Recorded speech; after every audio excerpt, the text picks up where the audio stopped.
The NamPort CEO made the remarks when President Hage Geingob visited the Green Hydrogen Valley at the coast recently. Andrew Kanime said the development of the industry is enabling the state-owned enterprise to transition all its facilities to become green energy hubs. He explained that the ports of Walvis Bay and Lüderitz will have to ensure that there is sufficient land to accommodate the private sector to set up infrastructure needed for the industry. The Walvis Bay harbour, he noted, consists of the South Port, which is where the headquarters and the new container terminal are located. This is the port that will play a role in terms of import of project cargo is concerned, whereas the North Port on the other side, this is the area where we need to set up all the required infrastructure to be able then to produce green hydrogen.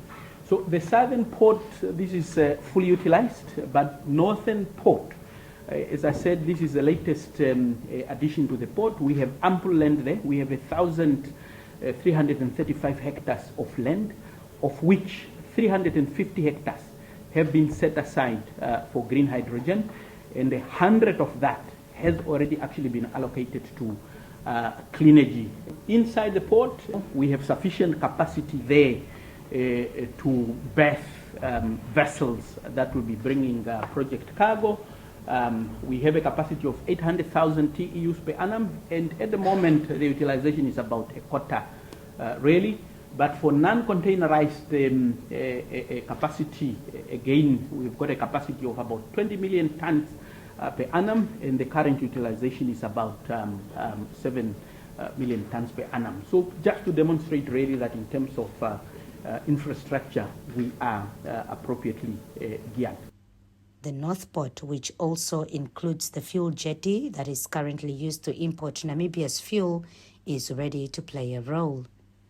Once the green hydrogen plants are up and running for clean energy, which basically means that when they produce green hydrogen there, we will need to ensure that there are service corridors between there and the North Port and the jetties to ensure that we are actually able to provide bunkers to vessels that would require green hydrogen. So the jetty, the existing jetty at this moment is actually sufficient enough to enable us to export green hydrogen out of Walvis Bay, but also to provide bunkers.